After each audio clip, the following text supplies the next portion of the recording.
So the frog god was Kek, not Kem. I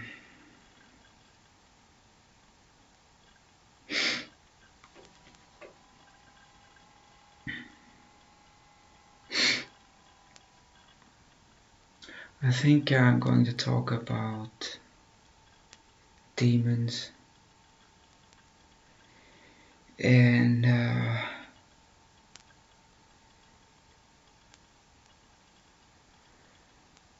as long as most people stay ignorant of demons,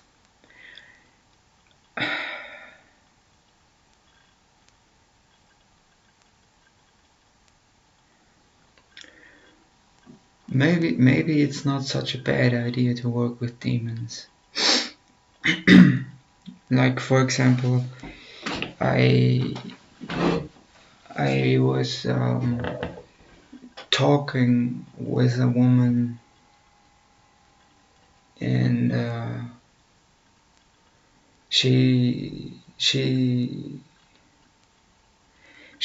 to me that she was involved in human trafficking and so on. And she said she prayed and prayed and prayed, and Jesus never helped her. And so then, I mean, if you are in such a situation, what do you want to do? And what if Jesus doesn't help you, although you ask him, although you live a Christian life? And believe me, I did not lead a Christian life. I just begged for my life, basically. But what if you do all these things, and he doesn't help you, or you don't experience any positive aspects from that? How could you not become how could you not become discouraged from Christianity, especially if the Bible is true and we are in the latter days, so to say?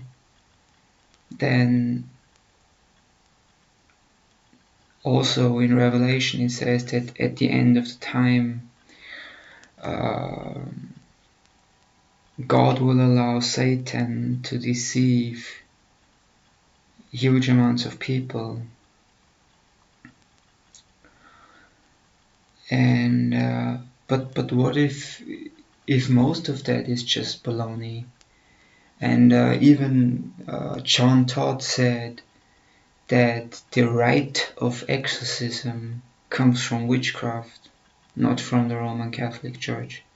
It's way older than that. So what if you pray and pray and pray and nothing happens?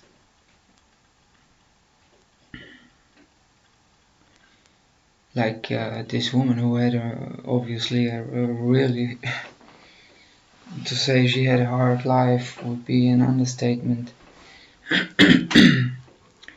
So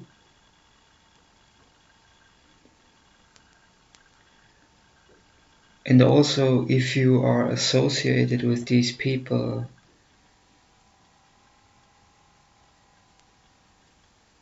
wouldn't there come a time where you're so deep into that stuff that you just can't go back anymore? And like Tom Riddle used to call Satan the great Lord Lucifer. So he used to nearly go in a trance and babble on and on about the great Lord Lucifer and so on. So these people really exist. And if he was telling a story, then he wasted, I don't know, 2-3 years of his life to tell this insane story.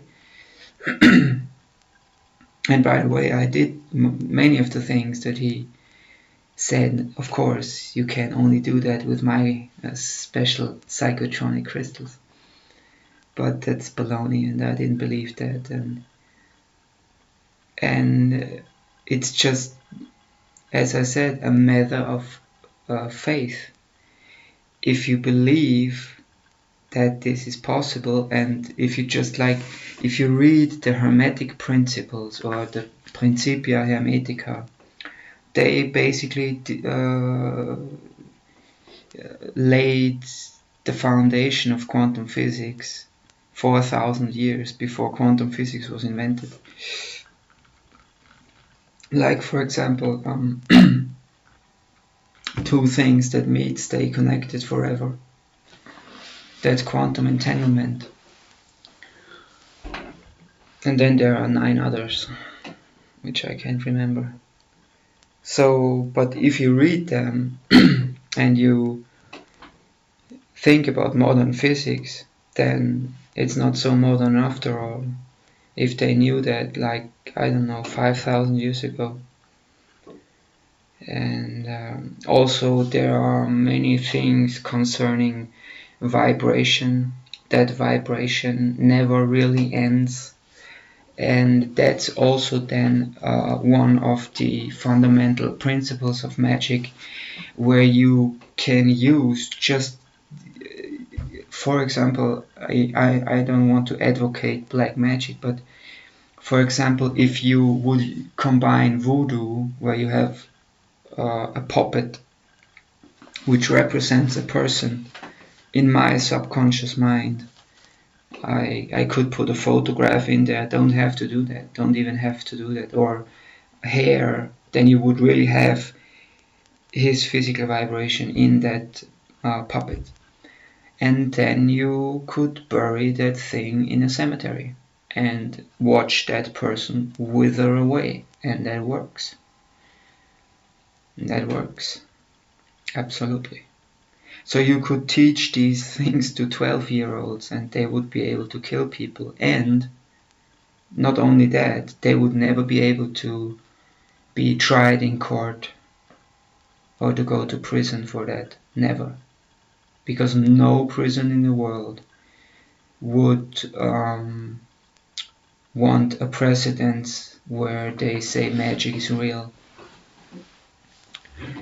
So we live in this, even the justice system, if you just look at the justice system, it could not work if they had to admit that magic is real. So the public, the broad public, must always be kept in the dark. And it wasn't for no reason that this knowledge was just for royalty, the knowledge about magic. And they had familiar spirits, which nowadays is like a convoluted term by the New Age movement, but also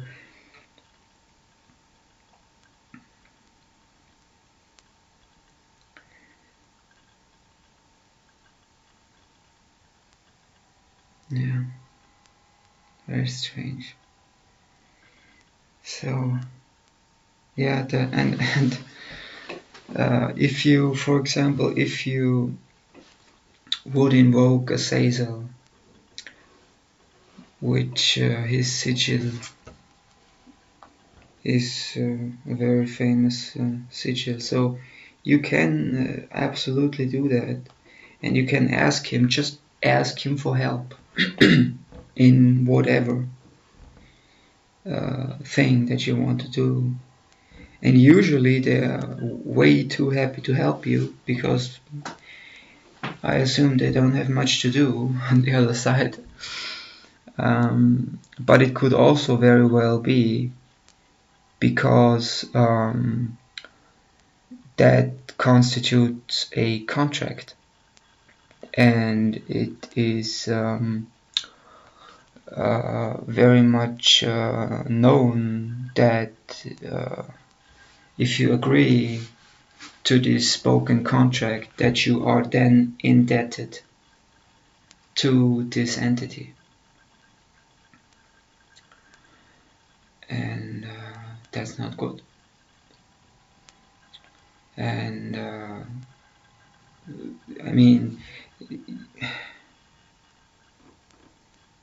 I think it used to be possible to get a hold of higher up demons, because Azazel is, I think, is in the Bible at least, Azazel is the god of the underworld, or one of the 7 kings of the underworld. But it used to be possible to get a hold of Lucifer, which I don't think it is anymore. And also, if you would really want to make a written contract, you know, I want to become a musical genius, you know, that's possible. I just read a comment by some, I don't know, user who called herself Wicked Witch, and she said, there is no such thing as a spiritual contract, and I know that. I have been an occultist for 16 years. And I wanted to ask her if she skipped classes for 16 years, because it's absolutely possible to make a contract with a spiritual entity, and most of the very powerful rituals are based around that. And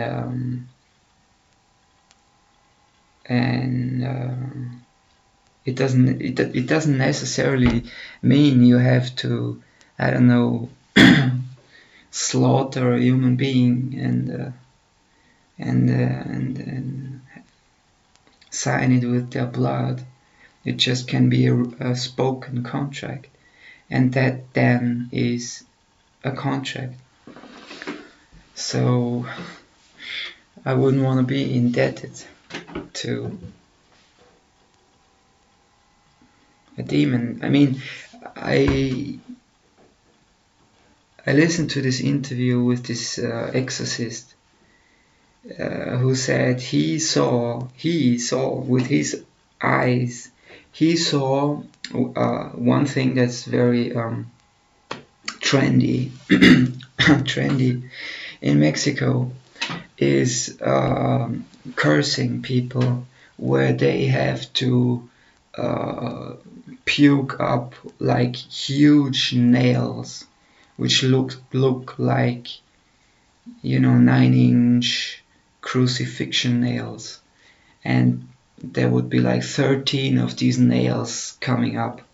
And he said he saw that himself. That's not because someone told him that. He wouldn't have believed it if someone had told him that. And also he said something very interesting, that a spirit is not contained in space. Space is contained within a spirit. So my spirit contains my whole world. And I don't even want to know how much of the world Lucifer's spirit encompasses. So, and if you really want to make a contract, you should contact Lucifuge Rofokal, which is like the prime minister of Lucifer. And that's not a joke, you can really do that. Yeah, you can really do that.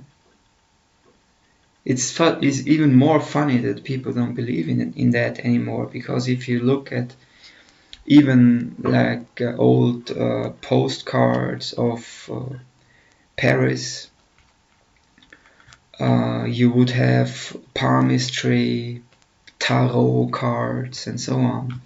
But this all supposedly went underground when it was basically forbidden them to do that out in the open. And many people codified their magic in things like tarot cards.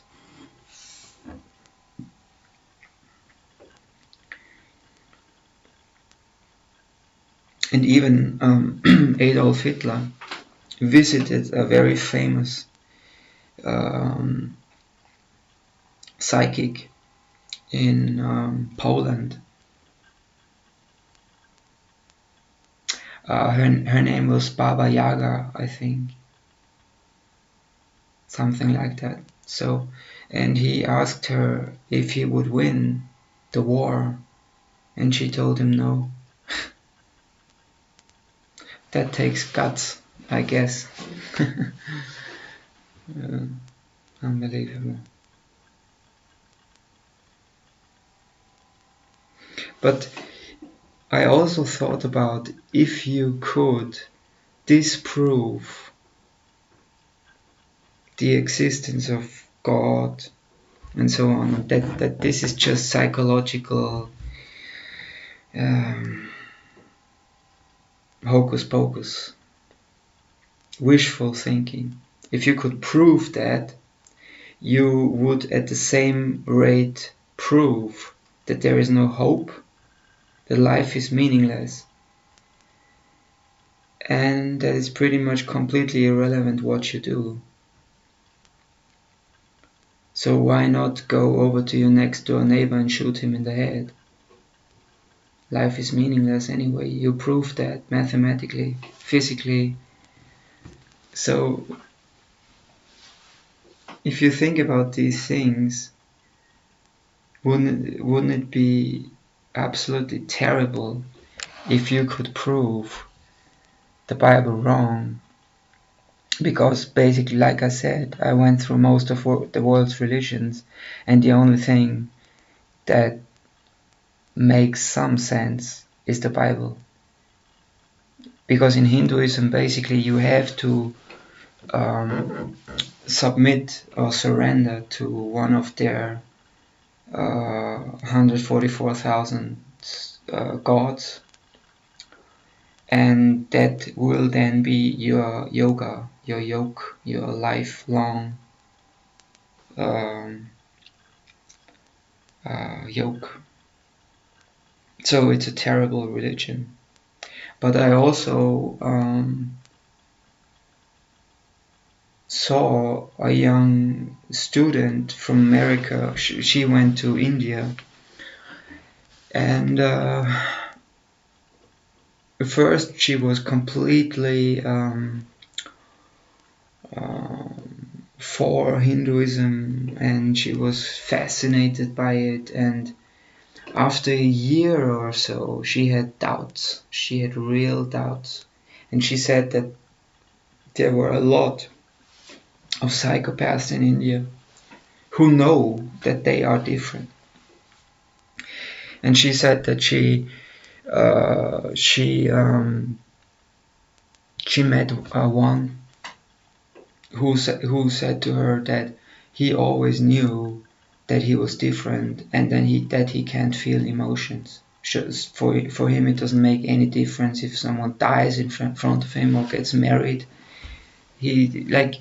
And India also is, and this is not from me. That's from a TED talk.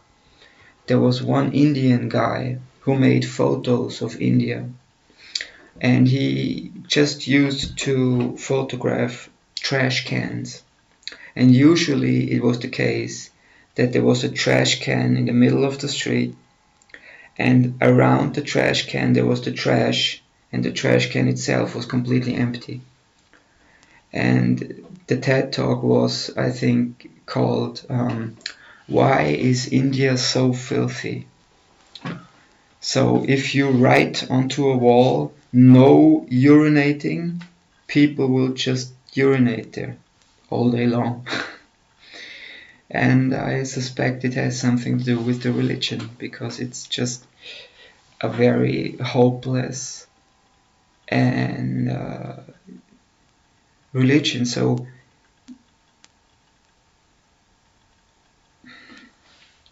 in Christianity, at least you have a second chance.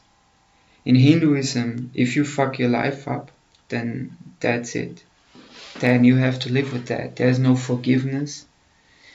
There is nobody who can take away your sins. It doesn't exist. That concept doesn't exist.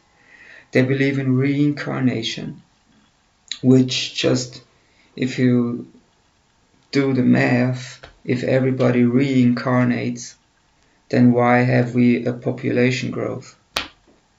Do some people reincarnate 3 times or 4 times? Or it's just bogus. And these gurus have so much power that some of the followers of these gurus would literally kill for that man. So that's how much power these people wield in little villages and so on. And it's just, and from a biblical view, paganism leads to stupidity and to a decline of the moral fabric, and also on an individual level. And it's fascinating to me that so many people are seeking answers in Hinduism and just would never entertain the idea to open up a Bible and read that thing for once and what's in there. So and if you believe in that, and even if it's not true,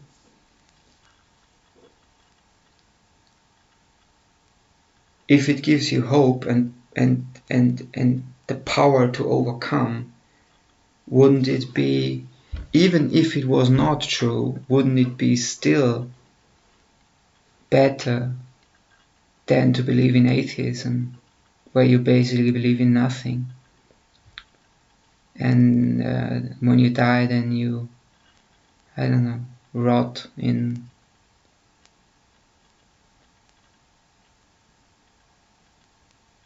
it's a completely nihilistic and existentialistic society.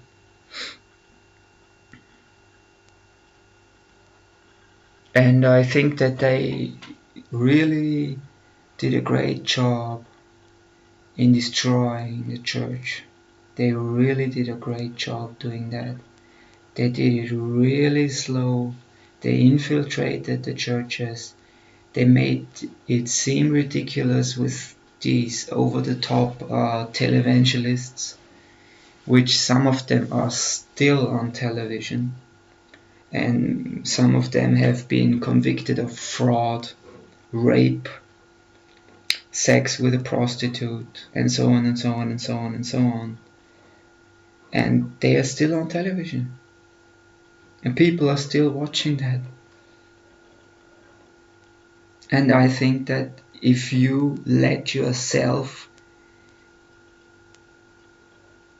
be just influenced by someone, unless you know that he has good intentions, then you rob yourself of your personal truth, of what the Bible means to yourself. So, and I think that it's an individual thing, and religion can never just make it right for everyone, because and that's also why I think that they completely switched to the prosperity gospel thing, where the doctrine is God wants you to be rich. Isn't that wonderful? Which God is that exactly? My God, your God?